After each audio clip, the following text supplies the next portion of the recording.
हमने कहा कि एक rectangular arrangement of numbers and functions और नंबर्स का एक रेक्टेंगुलर अरेंजमेंट जो है वो हमारे पास में मैट्रिक्स होता है। देखिए ये रेक्टेंगुलर फॉर्म में दिख रहे हैं आपको, ये एलिमेंट्स कहलाते हैं। ये इसके अंदर जो भी रखे हुए रेक्टेंगल के अंदर वो सारे एलिमेंट्स हैं। ये नंबर्स भी हो सकते हैं और कोई फंक्शंस भी हो सकते हैं। देखिए कि पहले वाले मैट्रिक्स में हम देख रहे हैं कि ये सारे के सारे क्या हैं, एलिमेंट्स हैं, और दूसरे वाले में सारे एलिमेंट्स जो हैं वो नंबर्स हैं, और दूसरे वाले में हम देख रहे हैं तो क्या है ये फंक्शंस है, e to the power x, sin x, log x, tan x।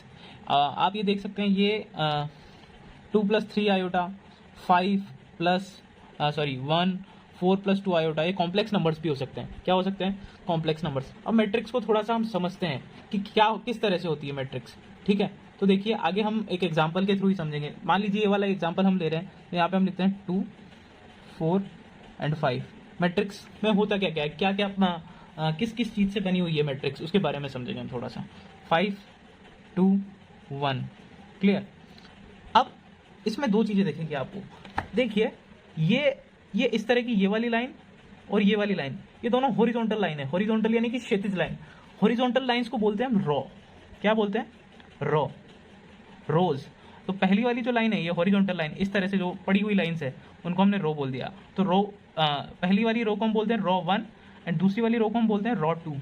इसी तरह से जो खड़ी हुई लाइंस है इनको हम बोलते हैं कॉलम्स। क्या कहते हैं हम लोग? कॉलम्स,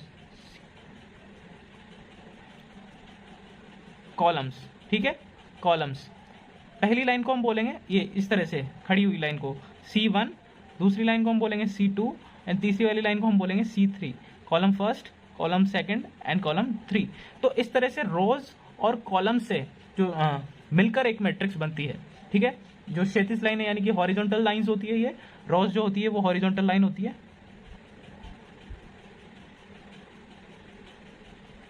जो हॉरिजॉन्टल लाइंस होती है उनको रोज कहते हैं, और जो वर्टिकल लाइंस होती है, वर्टिकल यानी कि खड़ी हुई, वो क्या होती है? हमारी कॉलम्स होती है। तो इतना आप लोगों को समझ में आया होगा। बिना रोज और बिना कॉलम्स के हम लोग इसे समझ नहीं सकते हैं आगे फर्दर। ठीक है, ऑर्डर ऑफ मैट्रिक्स क्या होता है? देखिए हम इस तरह से समझ सकते हैं। जो ऑर्डर ऑफ मैट्रिक्स होता है ना, वो होता है, देखो रेक्टेंगल का ऑर्डर क्या होता है? Length into breadth, length into breadth. तो क्या होता है रेक्टेंगल का जो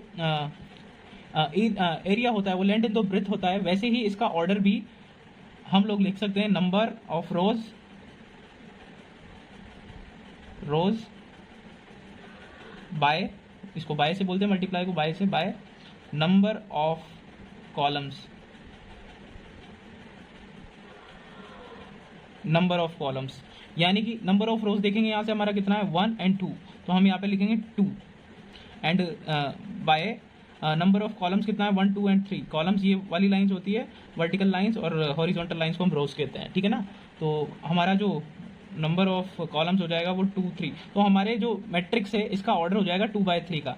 इसे हम जनरली स्मॉल n से लिखते हैं नंबर ऑफ रोज को, एंड नंबर ऑफ कॉलम्स को हम लिखते हैं m से, स्मॉल m से। तो हमारा जो मैट्रिक्स होता है उसका ऑर्डर जो होता है वो m इंटू n का होता है। अब देखिए आप ये वाला कितने का होगा? 1, 2। सबसे पहले रोज को काउंट करेंगे 1, 2, तो 2 रोज है तो इसका ऑर्डर लिखेंगे 2, और कॉलम्स की नंबर्स 1, 2 एंड 3, तो 3।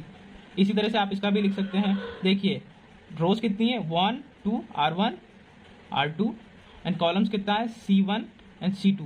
तो रोज भी 2 है एंड कॉलम्स भी 2 हैं। तो यहाँ पर इस तरह से, वैसे ही इसमें भी रोज भी 2 है, 1, 2, तो इसको 2/2।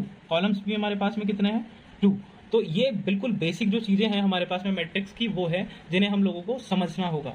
तो एक बार फिर से हम इसे देख लेते हैं। रेक्टेंगल क्या होता है? मैट्रिक्स जो होता है वो एक रेक्टेंगल अरेंजमेंट होता है, कुछ इस तरह से, कुछ इस तरह से और कुछ इस तरह से। फिर हमने बात की कॉलम्स और रोज क्या होती है। कॉलम्स जो होती है वो कौन सी? रोज, जो हॉरिजॉन्टल लाइंस होती है उसको हम कॉलम्स बोलते हैं, रोज बोलते हैं, और जो कॉलम है वो वर्टिकल लाइंस जो होती है उनको हम क्या बोलते हैं? कॉलम बोलते हैं। तो इतना आप लोगों को समझ में आ गया होगा। फिर उसके बाद हमने ऑर्डर की बात की। ऑर्डर ऑफ मैट्रिक्स कुछ भी नहीं होता है, number of rose multiply by number of columns जो है उसे, नंबर ऑफ रोज को हम n से डिनोट करते हैं और नंबर ऑफ कॉलम्स को हम m से डिनोट करते हैं, और उसे यहाँ पर लिख दिया जाता है बिल्कुल पीछे से। ठीक है, तो यही हमारे पास में मैट्रिक्स का जो मूलभूत संरचना है वो हमारे सामने आ चुकी है कि मैट्रिक्स कुछ कुछ किस तरह से दिखता है। ठीक है, तो इतना आप लोग समझें। हमने समझ लिया था, रोज के बारे में जान लिया, कॉलम के बारे में जान लिया, ऑर्डर ऑफ मैट्रिक्स के बारे में जान लिया। अब हम ये देख रहे हैं कि मैट्रिक्स को रिप्रेजेंट कैसे किया जाता है। तो मैंने कुछ लाइंस लिखी हैं यहाँ पर नीचे, देखिए नीचे कुछ लाइंस लिखी है मैंने। जो मैट्रिक्स है, matrix represented by capital letters of English alphabet. जो मैट्रिक्स है उनको रिप्रेजेंट करने का तरीका होता है कि उसे जो इंग्लिश अल्फ़ाबेट है उसके कैपिटल लेटर से जनरली रिप्रेजेंट किया जाता है। तो हमने इसको लिख दिया, ए नाम दे दिया, इसको बी दे दिया, इसको सी दे दिया, एंड डी दे दिया, ई दे दिया। और इसके बाद हमने इनका ऑर्डर्स लिखा है। देखिए रोज 2 है, तो 2/4 यानी कि 2 रोज एंड 4 कॉलम्स के हिसाब से हमने इसे लिखा है। देन इसके बाद हमने कुछ इंपॉर्टेंट बातें लिखी है, जो कि ये है, देखिए इस तरह से, द नंबर्स और functions in the matrix are called element of matrix. इसका मतलब ये है कि मैट्रिक्स के अंदर आने वाले जो नंबर्स हैं या फिर जो फंक्शंस हैं, जैसे हमने वो साइन एक्स और ई की पावर एक्स और लॉग एक्स और 10x वाला देखा था, और हमने कॉम्प्लेक्स नंबर्स देखे थे। तो जो भी ये नंबर्स आ रहे हैं मैट्रिक्स के अंदर, उनको एलिमेंट्स ऑफ मैट्रिक्स कहा जाता है, यानी कि मैट्रिक्स के एलिमेंट्स कहा जाता है। देन इसके बाद हम एक बहुत ही इंपॉर्टेंट टॉपिक के बारे में पढ़ने जा रहे हैं, जिसे आप लोगों को समझना बहुत ज़्यादा ज़रूरी है फर्दर आगे बढ़ने के लिए हम लोगों को। ओके, तो हम उसके बारे में एक बार जान लेते हैं। तो उस टॉपिक का नाम जो है हमारा क्या होगा, एक मिनट हम देखकर थोड़ा सा लिखेंगे उसको। तो उसका नाम होगा हमारा, जो हमारा टॉपिक होने वाला है आगे का, उसका नाम होगा हमारा जनरल रिप्रेजेंटेशन ऑफ मैट्रिक्स, या फिर रिप्रेजेंटेशन भी बोल सकते हैं आप। मैट्रिक्स का रिप्रेजेंटेशन किस तरह से किया जाता है, दिख रहा होगा आई होप, ये रिप्रेजेंटेशन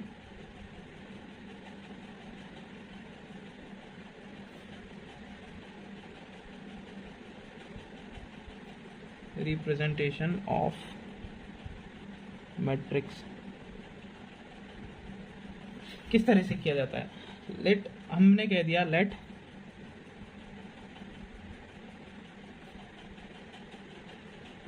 A be a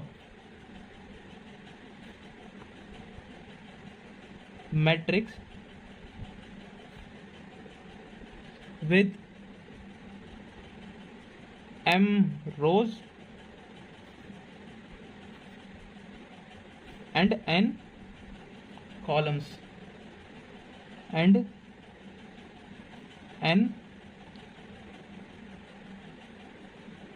हम एक मैट्रिक्स लेते हैं जिसमें m rows and n columns हो। तो उसे रिप्रेजेंट करने का तरीका क्या होगा देखते हैं एक बार।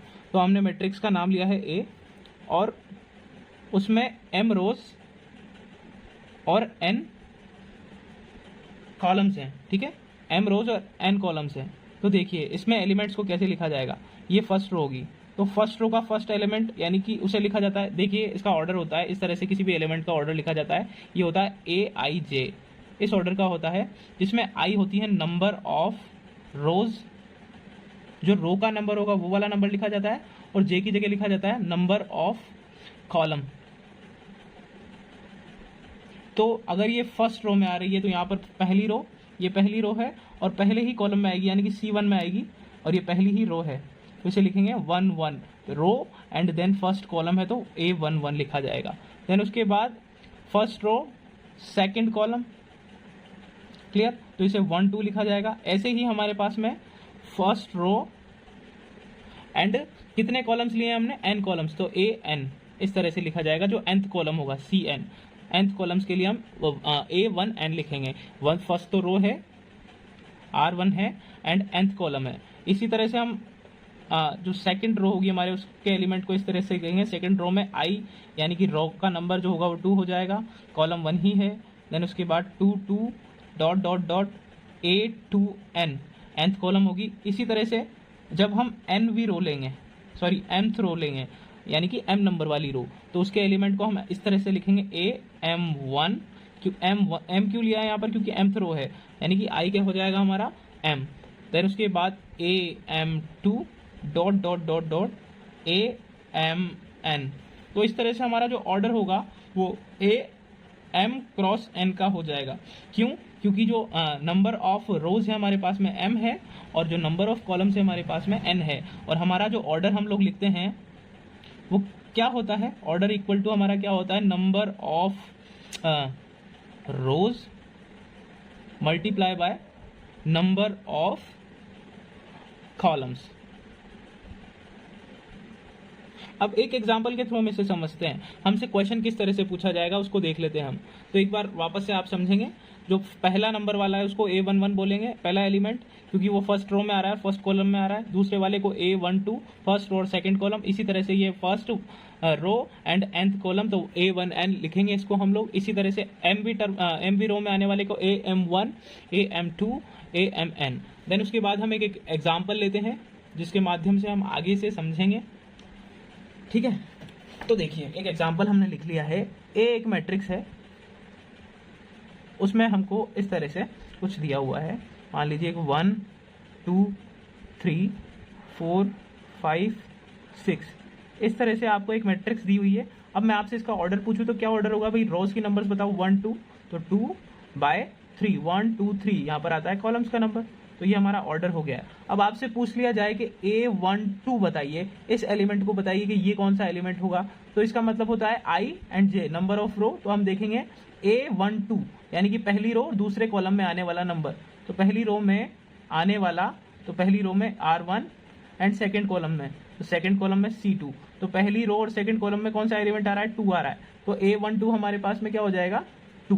देन इसी तरह से अगर मैं आपसे पूछ लूँ A21 क्या होगा, तो सेकंड रो में आने वाला और फर्स्ट कॉलम में आने वाला, तो सेकंड रो में आने वाला एंड फर्स्ट कॉलम में आने वाला, second row and first column वाला जो नंबर होगा वो हमारे पास में हो जाएगा 4, ठीक है। इसी तरह से मैं आपसे पूछ लूँ A23 क्या होगा, तो आप बड़ी आसानी से बता देंगे, ऐसा 2 सेकंड रो में आने वाला और थर्ड कॉलम में आने वाला, तो A2 यानी कि सेकंड रो में और थर्ड कॉलम में ये वाला एलिमेंट आ रहा है, तो A23 हमारे पास में हो जाएगा 6। तो इस तरह से आप नंबर्स को लिख सकते हैं।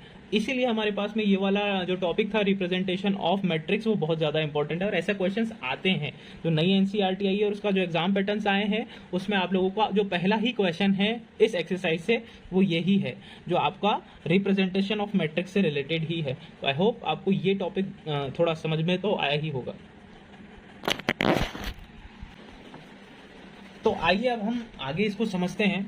हमने कहा कि किसी भी मैट्रिक्स का रिप्रेजेंटेशन कुछ इस तरह से किया जाता है, एंड कंस्ट्रक्शन के बारे में हम जानेंगे कि कोई भी कंस्ट्रक्ट कैसे होता है कोई भी मैट्रिक्स। तो आप लोगों ने देख लिया कि इस तरह से लिखा जाता है। इसे ही शॉर्ट फॉर्म में इस तरह से लिखते हैं, A equals to AIJ M cross N, यानी कि AIJ कोई अंदर के एलिमेंट्स होंगे वो M क्रॉस N की मैट्रिक्स बनाएंगे। तो वही मैट्रिक्स जो आगे बनता है वो इस तरह से बनता है कुछ, ठीक। अब हम जो है आगे क्वेश्चन के थ्रू जो क्वेश्चन हमसे एनसीईआरटी में पूछे जाएंगे और आगे भी पूछे जाएंगे उस तरह के क्वेश्चंस को हम करते हैं। कहा गया है कि क्वेश्चन कंस्ट्रक्ट अ मैट्रिक्स, आपको एक मैट्रिक्स को कंस्ट्रक्ट करना है, कंस्ट्रक्ट यानी कि निर्माण करना है एक मैट्रिक्स का। A equals to AIJ 2/3, where AIJ की हमको डेफिनेशन दी गई है कि AIJ किस तरह से सॉल्व होगा, किस तरह से AIJ बनेगा, I माइनस J का मॉड्यूलस अपॉन 2, मॉड्यूलस ये मॉड का साइन है जो नेगेटिव को पॉजिटिव बना देता है, ठीक है। आपको एक मैट्रिक्स कंस्ट्रक्ट करनी है A जो कि 2/3 की होगी। अब आप लोगों को इससे पता चल रहा होगा 2/3 से मतलब है कि ये नंबर ऑफ रोज तो आपके पास में कितनी होनी चाहिए, 2 होनी चाहिए, एंड नंबर ऑफ जो कॉलम्स है हमारे पास में वो कितनी होनी चाहिए, 3 होनी चाहिए। तो आपको जनरल सा आइडिया लग गया होगा कि हमारे पास में मैट्रिक्स जो बनने वाली है वो किस तरह से बनेगी, वो इस तरह से बनेगी कुछ। देखिए आप खुद ही आइडिया लगाइए ना। तो जो मैट्रिक्स हमारे पास में बनेगी वो इस तरह की बनेगी कि हमारे पास में R1 होगा और R2 होगा। क्यों? क्योंकि दो ही हमारे पास में जो रोज है वो दी गई है। तो रोज R1 यानी कि पहला वाला एलिमेंट, तो A11 इसको कहेंगे, और हमारे पास में कॉलम्स कितने होंगे, 3, यानी कि 3 एलिमेंट्स कॉलम्स में आएंगे। तो A11, A12 एंड A13। क्यों? क्योंकि 3 ही हमारे पास में कॉलम्स है। और दूसरी रो में A21, A22 and A23। Clear? हमको एक मैट्रिक्स कंस्ट्रक्ट करना है यानी कि बनाना है, यानी कि हमको A11 निकालना है, A12 निकालना है, A13 निकालना है, A21 निकालना है, A22 निकालना है और A23 बनाना है।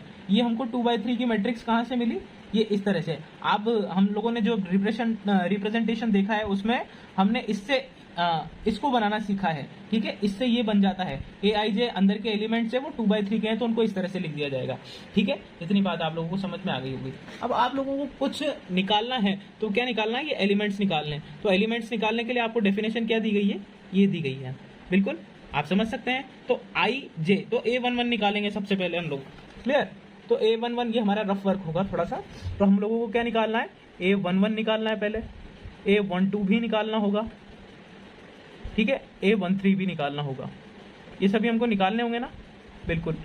इसके अलावा हमको क्या निकालना होगा, इसके अलावा हमको जो सेकेंड रो दी हुई है उसके एलिमेंट्स भी निकालने होंगे, यानी कि A21 निकालना होगा, A22 निकालना होगा और A23 भी निकालना होगा। देखिए, तो आप लोगों को पता है कि पहला वाला एलिमेंट जो है वो आई का काम कर रहा है और सेकंड वाला किसका कर रहा है, जे का कर रहा है। इतनी बात आप लोगों को मालूम है। और हमारे पास में जो डेफिनेशन दी गई है ए आई जे को निकालने की, वो क्या दी गई है, आई माइनस जे का मॉड्यूलस अपॉन 2। तो देखिए, इसमें आई का काम कौन कर रहा है, आई का काम कर रहा है 1, माइनस जे का काम भी कौन कर रहा है 1, उसका मॉड्यूलस है अपॉन में 2 है आपके पास में, क्लियर। तो 1 में से 1 गया तो 0, और 0 को 2 से डिवाइड करोगे तो 0। तो इट मीन्स आपके पास में A11 तो कितना आ गया, A11 आपके पास में आ गया है 0। देखिए यहाँ पर मैंने A11 को क्या लिख दिया निकाल कर, 0। देखिए यहाँ से कुछ इस तरह से, ठीक है। A12 आई का काम कौन कर रहा है भाई, 1 कर रहा है, कौन कर रहा है 1। तो 1 माइनस 2 अपॉन 2, तो 1 में से 2 गया तो -1 बचेगा आपके पास में, और -1 का मॉड्यूलस कर दिया जाएगा तो वो +1 हो जाएगा। तो यहाँ से जो A21 होगा, A12 वो आपके पास में 1/2 आ जाएगा, क्योंकि मॉड्यूलस है तो नेगेटिव को पॉजिटिव कर देता है। तो आपके पास में A12 यानी कि A12 वाला जो एलिमेंट होगा वो आपके पास में क्या आ जाएगा 1/2। इस तरह से आप ये वाला एलिमेंट निकाल लेंगे। देन उसके बाद A13 यानी कि I माइनस जे, तो I कितना है 1 माइनस 3 अपॉन 2। तो ये यहाँ से सॉल्व होकर क्या होगा, -2 का मॉड्यूलस अपॉन 2 एंड -2 तो प्लस हो जाएगा, क्यों, क्योंकि मॉड्यूलस लगा हुआ है, ठीक है। इसको मॉड बोलते हैं, मॉड का साइन नेगेटिव को पॉजिटिव कर देता है। तो ये 1 टाइम चला गया है, तो आपके पास में जो A13 है वो 1 आ चुका है। तो A13 को हमने क्या लिख दिया है 1, क्लियर। देन उसके बाद ये वाले एलिमेंट्स निकालेंगे, A21। तो यहाँ पर I अब कितना हो गया है, I आपके पास में 2 हो गया है और J यहाँ पर 1 हो रहा है। तो क्या 2 माइनस 1 अपॉन 2 का मॉड्यूलस, तो ये कितना हो जाएगा 1/2, ठीक है। तो 1/2 यहाँ से हमारे पास में क्या आ जाएगा A21 हमारे पास में कितना आ गया 1/2। देन उसके बाद 2 तो I भी 2 है और J भी 2 है, तो 2 माइनस 2 हमारे पास में कितना हो जाएगा 0/2। तो 0/2 क्या हो जाएगा, 0 के इक्वल ही होगा, क्लियर। तो हमारे पास में अगला एलिमेंट क्या आ जाएगा 2 A22 की जगह हमने रख दिया 0, ठीक है। एंड A23 यानी कि 2 माइनस 3 अपॉन 2, तो ये 1 यहाँ से -1 और मोड से बाहर निकलेगा तो 1 ही हो जाएगा। तो 1/2 हमारे पास में 3 आ गया है, तो ये 1/2 हो जाएगा। और इस तरह से हमारा 2/3 का मैट्रिक्स जो है वो तैयार हो चुका है, जो कि हमसे पूछा गया था, क्लियर। ये हमारा वो मैट्रिक्स है और यही हमारा आंसर भी होगा। हमको मैट्रिक्स जनरेट करना था, construct a matrix of AIJ। तो इस तरह से आप लोगों को क्वेश्चंस दिए जाएंगे जो कि आप लोगों को सॉल्व भी करने होंगे। तो मुझे उम्मीद है कि आप लोगों को ये तरीका मेरा पसंद आया होगा। चलिए, एक टॉपिक है जिससे हमारे पास में क्वेश्चंस हमेशा आते हैं, इक्वलिटी ऑफ 2 मैट्रिसेस।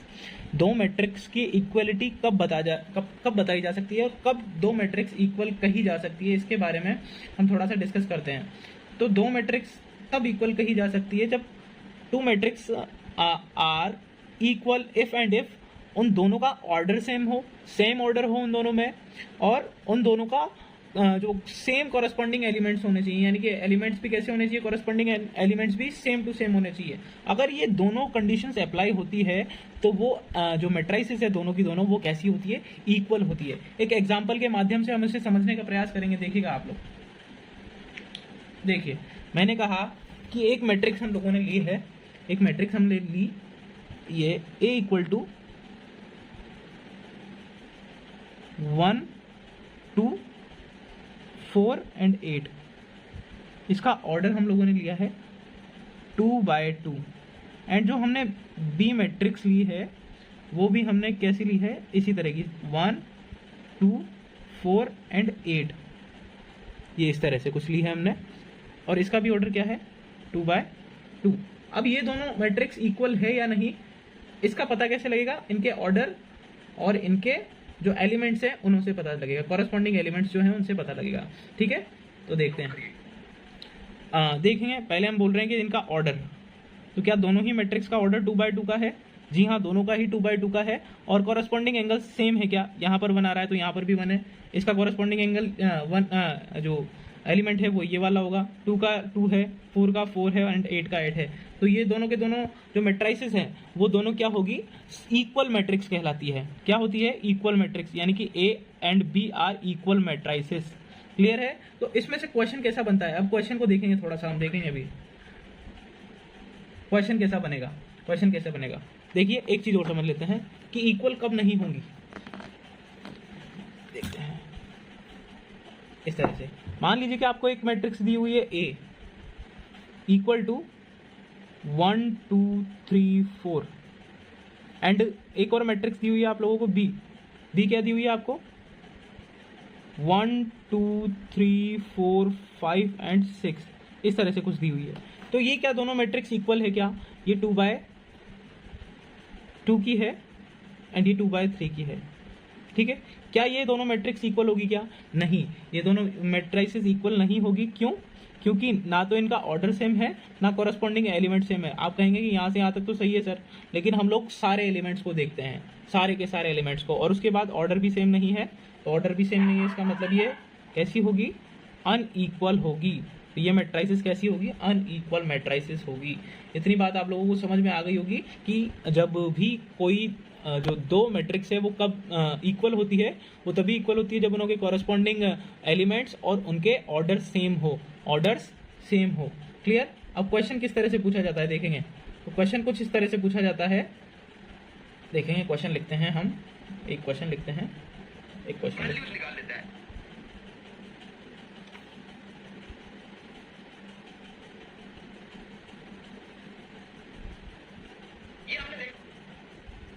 देखो क्या दिया हुआ है आपको क्वेश्चन में, क्वेश्चन दिया हुआ है that question is given that